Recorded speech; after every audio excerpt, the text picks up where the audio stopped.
একদিন রাত সময় নবী বাড়িতে আসেন, এসে দরজার মধ্যে নক করলেন, এই খালিদা দরজাটা খুলে দাও।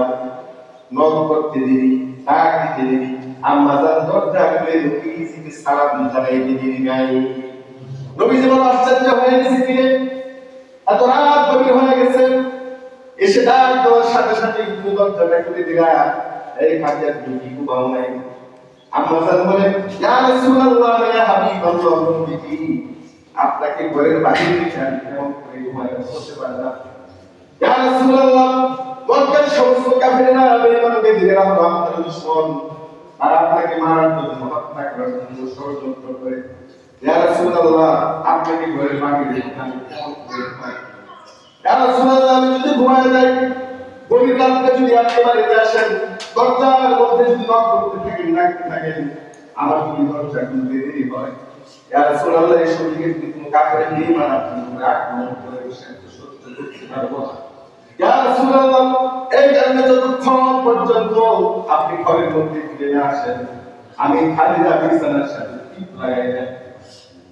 আল্লাহ নবী আম্মা জানকে জানালেন, জিজ্ঞাসা করলেন, খালিদা রে, তাহলে তুমি কেমন করে আমার জন্য অপেক্ষা করো?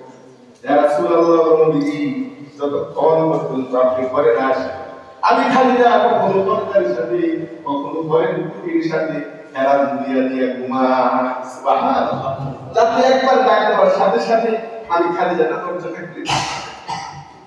নবীজি লক্ষ্য করে দেখলেন, আম্মা জানের পিঙ্গলের মধ্যে, পরনের মধ্যে যে কাপড়, যে বস্ত্রটা, ওই বস্ত্রটার মধ্যে, কাপড়টার মধ্যে এত পরিমাণ পানি যে নতুন করে ছিঁড়ে গেলে আর পানি দেওয়ার জায়গা নাই। নবীজি আম্মা জানকে বললেন, খালিদা রে, আমাকে বিয়ে করার পরে সমস্ত সম্পত্তিগুলো আমার হাতে ছেড়ে দিলেন। কোনদিন জিজ্ঞাসা করলেন না, ইয়া রাসূলুল্লাহ, আমার সম্পত্তিগুলো আপনি কি করেছেন? ও খালিদা, আমি করে ঠিক মতো বাজার পর্যন্ত করে দিতে পারি না। আর আজকে দেখতেছি তোমার পিঙ্গলের কাপড়টা ছিঁড়ে গেছে, আর আমার কাছে তুমি একটা কাপড় চাইতে পারলে না, আমার কাছে একটা কাপড় চাইতে। আম্মা জান বলে, ইয়া রাসূলুল্লাহ, ইয়া হাবিবাল্লাহ, ও নবী, আমি জানি এই মুহূর্তে আপনার হাতে টাকা নাই, আপনার হাতে পয়সা নাই। আমি খালিদা যদি আপনাকে এই কাপড় কিনে দিতে বলি, আর আপনি যদি কিনে দিতে না পারেন, তাহলে আপনি আমি খালিদার থেকে আরো বেশি কষ্ট পাবেন। সুবহানাল্লাহ, ঠিক কিনা বলেন? যে স্বামীটা স্ত্রীকে মহাব্বত করে, স্ত্রীরা স্বামীকে মহাব্বত করে, ওই মহাব্বতের স্ত্রী যদি স্বামীর কাছে কোনো কিছু চায়, স্বামী যদি কিনতে না পারে, তাহলে কষ্ট পাবে কিনা বলেন?